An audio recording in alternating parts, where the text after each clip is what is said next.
Welcome to a more just and merciful world. I'm Kathy Humphrey, and I serve as the president of Carlow University. On this podcast, we talk to leaders, teachers, artists, scientists, and changemakers from around the globe to explore how to bring more justice and mercy into our world. Today, I'm absolutely thrilled to have our county executive with us today, who is the first woman, I might add, to serve as the county executive. And Sara has been doing an amazing job for our county. So many amazing things that are happening all around us. The BRT is coming down the road right as we speak. That's going to be exciting. The airport, I every time somebody comes to town, Sara, they say to me, wow, your airport is so different now. I was like, yeah, it's pretty cool. But all of those things are within your responsibility, and you have a huge job, but you're also making a really huge difference here. So let me just say, first of all, thank you for what you're doing. And I am thrilled that you are doing all that you're doing to make Pittsburgh and our county just an amazing place. So welcome, Sara, to our podcast today. So Sara, we, as you heard in the intro, we try to talk to people who really are making our world more just and more merciful.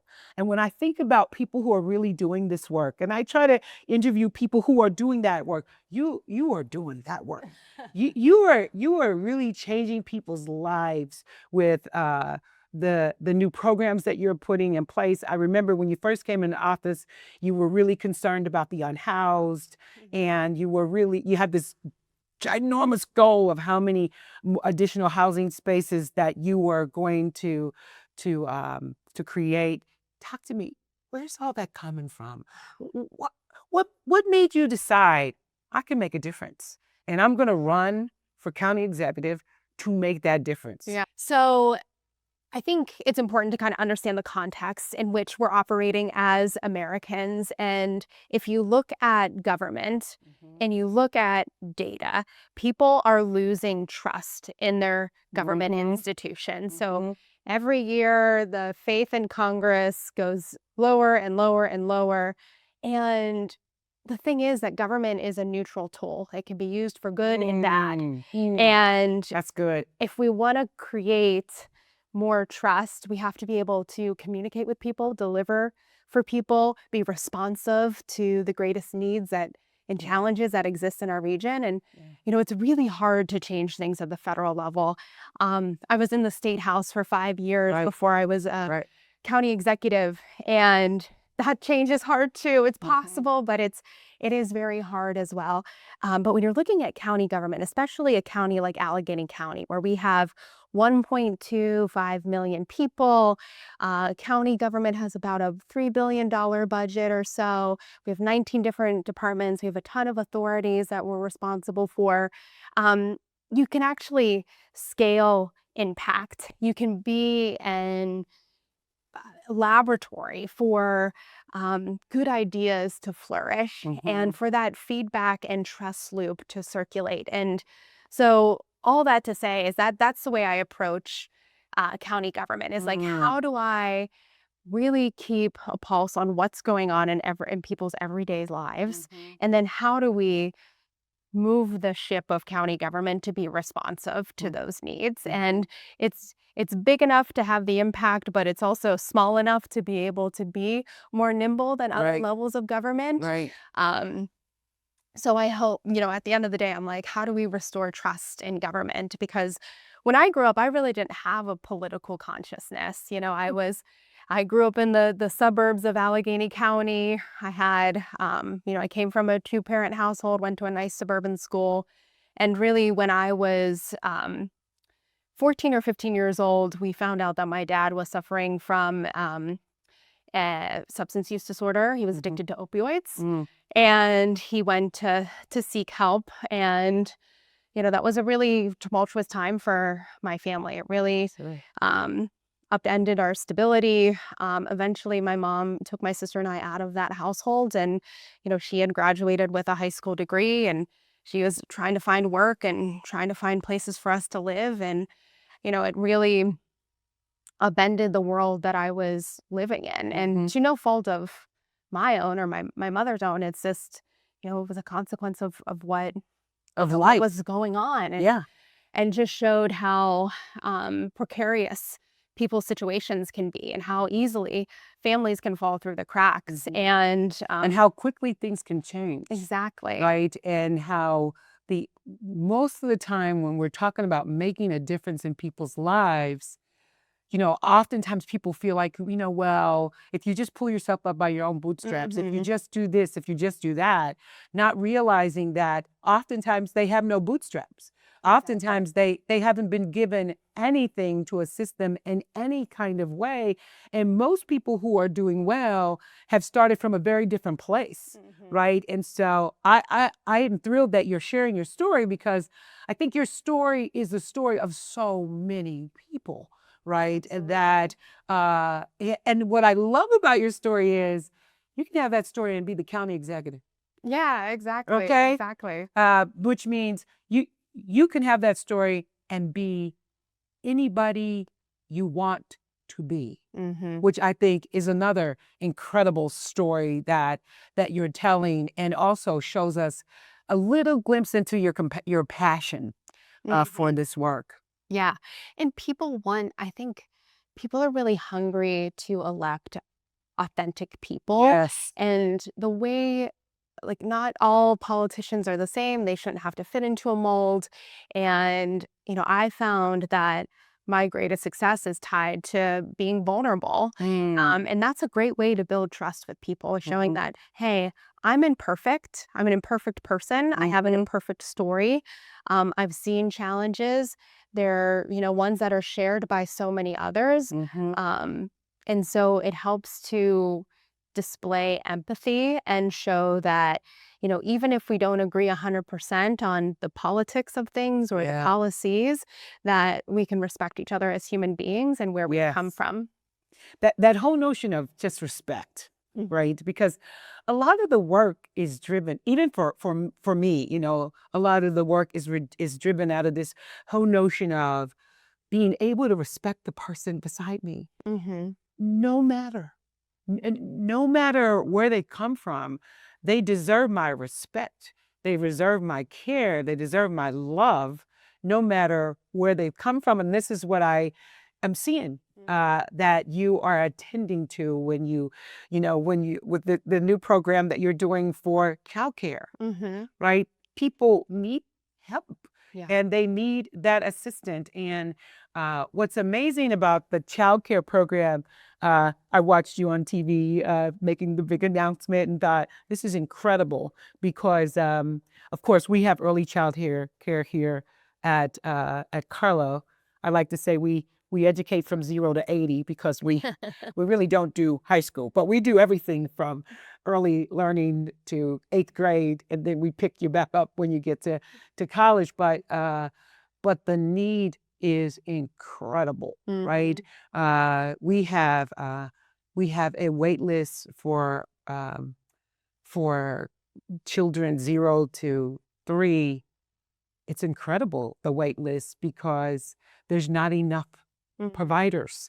And we're trying to work on that on both ends, right? We're trying to be a provider. We're trying to educate providers. We're so fortunate that we've gotten an assistantship grant that allows us to educate more early learning providers and lets them go to school without having to pay tuition, which is a wonderful program to help really meet the need of this program that you're talking about, because it doesn't matter that there's 5,000 spaces if there's no providers. And that is one of the problems that I think that you are working on, that I think is crucial for the success of our county.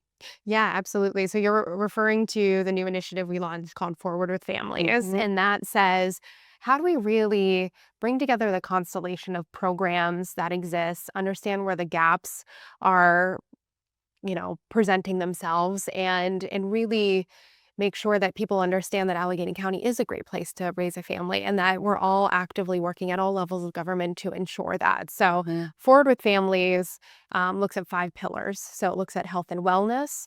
It looks at childcare and caregiving, education and workforce, housing and food, and savings and cash for families. So it's a broader initiative that's long-term for us. But the first program that we launched under it is to expand the number of childcare slots. So how do we create 5,000 new slots of childcare and out of school time? So we're talking about 0 to 12, not just infants in pre-K, but those kids who, need before and after school care as well as care during summer months. Right. And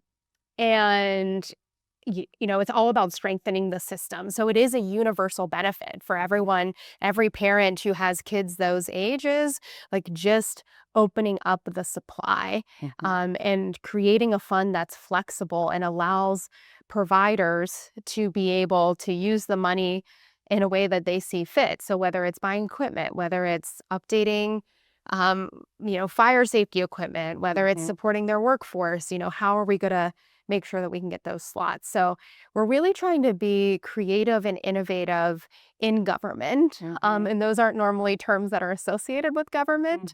But we want to be, as flexible as possible and not bog people down with bureaucracy to access funds like this, because we know they can have a bigger impact. And we're so excited about launching it. We're so excited about, Carlo and the work that you're doing to like build up the workforce that's going to be necessary in order to unlock those slots so that working families around Allegheny County can be supported. Yeah. So Sara, if your mother would have had access to this program, what would have done for her? My mom mostly stayed at home when I was that age. She did work part-time at the J.C. Penney at Ross Park Mall, which was fun for me as growing up and going to take your daughter to work day, things like that. But I think it's while maybe our family didn't necessarily need that, or like maybe she could have stayed in the workforce because she was in banking before she left. And I grew up in the 80s and 90s, and that was still the time where you could have a single income household and really support a family. That's changed. And we know that when there's not access to childcare that's safe and affordable, people leave the workforce. That tends to be women. We know that something like 70% of women with young children participate in the workforce, and it's 11 percentage points higher when you're talking about the same age range, but they don't have young children. So women do leave the workforce predominantly because the cost of childcare is so high. And while this is really focused on supply, we need to make sure that there's options available for families and continue to work at all levels of government so that we can subsidize the system, because you're talking about families, even when they're well off, even when they're making six figures, even when there's two incomes, childcare, especially infant care, so expensive, over $20,000 a year. That's huge for families. And then you're talking about the providers, and they can barely afford to pay people $15 an hour. And we're asking for advanced degrees, right? These are the people who are taking care of our children. Right. Youngest family members, our youngest citizens here. And you can't, we need to pay this very critical workforce more money and make sure they have benefits. And also we can't squeeze families anymore. Yeah, you're really caught in the middle. I feel caught in the middle because I'm trying to do both, right? Absolutely. I'm trying to pay people more than $15 an hour, which I am. If you're listening out there, but the reality is that I'm trying to help educate. But the other reality is, I know I have, I've had a 90 baby wait list. That's a lot of folks trying to get childcare. And, I think this program literally will help me to expand that number so that I can be a bigger provider, so that Carlo can be a bigger provider, and try to meet that need in the community as well, on both sides, that we can educate more people. But I do think as a society, we have to do something about the fact that we pay the people who take care of the foundation of our society, which are our babies. We pay them so poorly as a greater community. So I'm hoping that down the road something will occur where our state will support them differently. And even if we can't pay them more, can we dramatically lower their taxes? Can we do other things that will help people who are literally helping us create a greater society for those individuals who work really hard, right? Those people who take care of babies all day. I've had the pleasure of going down and seeing the babies. That is hard work. Oh, absolutely. And the amount of people that it takes to manage small amounts of babies is large, right? And so we do this work not because we make money from it. We're also not charging $20,000 a year, but we should be. Because we're trying to meet the next great need. And I think that's what the work that you're doing is. You constantly are looking for things that are going to meet the next great need. And here we talk about mercy. We say mercy because we're a mercy institution. Is the willingness to walk in the chaos of others. And I think that's what I see you doing with the various programs that you're providing, is that you're trying to walk in their chaos. And talk to us a little bit about, where do you find the strength? Where do you find the courage to do some of the things that you're doing? Because there's a lot of people who think you should be doing different things, right? So, Sure. And that's always going to be, as a leader, somebody's always going to think, why is she doing that? Why isn't she doing this? Why is she doing helping me? Why do you find the courage to do what you think is right? Well, I want to be able to look at myself in the mirror at the end of the day. So I have a set of values where I want to build a better world. And I think that has been with me for some time. After I lost my father in my early 20s, recently I'd graduated from Pitt with a business degree, and I thought I was going to go and get a corporate job and, earn a bunch of money and, help support my family. And instead, after I lost my father, I felt this calling to give back to the world in some way. I really wanted to be a part of something that I felt was bigger than me. I wanted to help families not go through what my family had gone through. And I really started to look at the nonprofit space.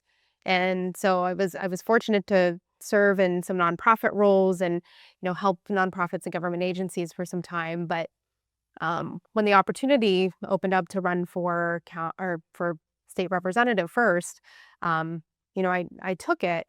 But the mission didn't change, and I happened to be elected and serve as state representative and now county executive. And the mission is still the same as it was when I was, entry-level person in the nonprofit world. And so I think that not being obsessed with the title that you hold in that moment, but really clear about what your goals are for yourself and for the impact you want to make on the world. And then right now, for me, it happens to manifest as county executive. But if it's something else, a role in the, another position or the private sector, like, I'm still going to move the way I'm moving. And I think that allows you to let go a lot of the fear that exists, especially in this moment, being an elected official and being in the public eye. It's hard. It's hard to see elected officials who have been assassinated because of political beliefs and things like that. So, I mean, I would be lying to say I don't think about that. I don't, take precautions to provide safety for myself and my family, which I absolutely do. But at the end of the day, I want to do the right thing. And it's always the right time to do the right thing. That's right. That's right. And you use that word calling. And we talk about that a lot here too. What made you think you could do what you're doing? What made you think that? I know, the audacity. The audacity.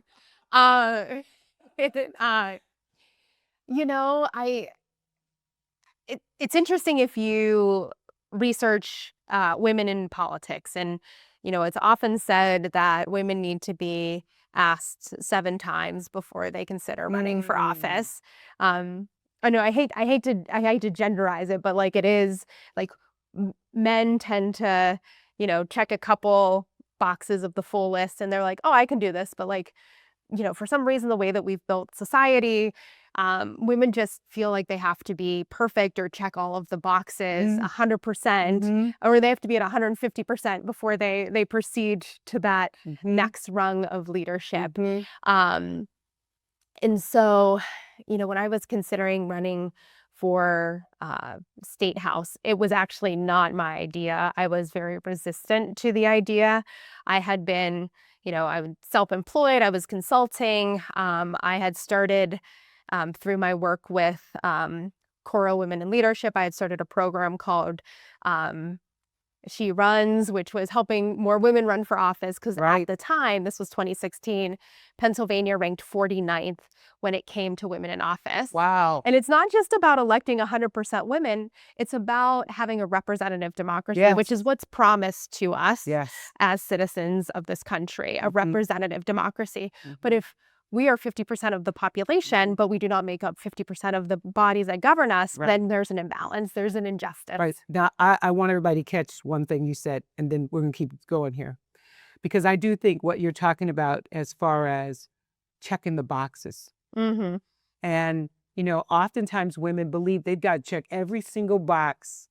They got to be completely, unequivocally qualified as the box list. When in actuality, they do check those boxes 99.9% of the time, but they're not thinking about how they do before they will make that next step. And I think the point that you're making about you can do it.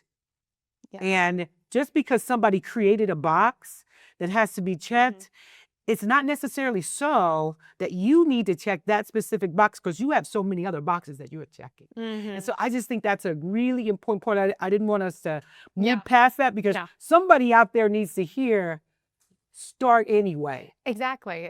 And don't think that there will be an absence of fear. That's right. Every major move that I have made, so from starting my own business to running for office to, introducing policies that I think are right but have opposition, there was always fear. Absolutely. It's so scary to take that leap and to give us stability. What do you do? What do you do to fight that fear? What did you do? You surround yourself with good people, with people who love you, regardless of what you do, your friends, your family, excellent teammates. And, I felt like I've always had that support. And, it's hard. It is hard, but you kind of just have to move. You have to move through the fear. It's like the only way forward is through. That's good. You can't avoid You got to move through the fear. And it's okay. And like just taking don't be stupid about it. Put things in place that can help, protect yourself and, your, financial future and things like that. But it's also like make calculated risks. Like it's okay to move forward and to step into a new leadership role and still have that fear. I've given speeches on like the importance of that because if you're not afraid, it typically means that you're not shooting high enough. That's good. That's good too. If you're not afraid, you're not shooting high enough, right? I think there's a lot of truth to that because in this life, if you're not willing to take some risk, there's not a lot. The reward oftentimes is equated to the risks that you're willing to take. But ultimately, you have to know, when I take this risk, I'm still going to be all right. No matter what happens. And I think that's what happens when you put the right kind of people around you. I'm still going to be okay. I'm going to take this risk. If it doesn't go my way, I'm still going to be good. Yes. Right? And when I ran for state house, I had I was going around, I was doing this, like trying to educate women on how to run for office. Right. And, because for better or worse, Allegheny County has 130 municipalities, 43 school districts. So it creates Wow. more than 1,000 opportunities to run for local office. So really just wanted to get the word out and help, educate women on how to support other women running for office and how to just go out and do it. Right. And I was doing that work, and I had members of my community who were looking for someone to run for state house. And I was like, oh, I can help recruit. I have this whole list of folks. So I had like talked to a small business owner, and she was like, well, why don't you run? And I was like, no. And then I talked to like another local elected, and she was like, well, why don't you run? And I was like, I'm not interested in running. I'm like the cheerleader. Like, I'm the supporter. I'll help you raise money. I'll help you with your comms work. I'm a connector. And, at the end of the day, I thought, okay, am I willing to sacrifice what I'm asking these other people to sacrifice? And the answer was, I'm not sure. Right. And, I had this business. I recently bought a house. I was just trying to like think through kind of building my life and putting it in a stable place that I worked really hard to do, and kind of running for office upends that, especially because I was challenging an incumbent, which is not an easy thing to do. Right. And so, I decided I was using myself as kind of a social experiment where I was going to run the race that I wanted to run, talk about the things that I wanted to talk about, like addressing injustice and working on housing and addressing the opioid epidemic with compassion, and just really share my story. And I thought, okay, I'll do that. I will likely lose, but I'll write a white paper and I'll help other women do this work, or other people who believe that we deserve a more representative and inclusive government. And I ended up, at the end of the day, we ran a really grassroots campaign. We ended up doubling voter turnout in the primary. Wow. And won, which was pretty incredible. Right. And then came the governing. But, big risk can lead to big rewards. And, it was never about the title. It was always about what we could do with the platform. The work. Well, I have to tell you, I'm so proud of everything you're doing, and I am so appreciative of everything you're doing, because I really do think it's making a difference. And, I often say here, I say two things here all the time. I say to my students, to whom much is given, much is required, because I do believe that if you get an opportunity to get a college degree, you've been given a great opportunity, and you're supposed to do something with it greater than just help yourself. And I think you have epitomized, you've been given some incredible opportunities. And with those opportunities, you are really making a difference in people's lives. So the other thing I say to them all the time is that success is what I hope for you. But my greatest hope is that you're going to play a significant role first in your own families, then in the greater community. And you epitomize what I hope, the greatest hope for my graduates is when they leave Carlow, is they go out and do what you're doing and changing the world. So thank you for being with me today. Of course. You're phenomenal.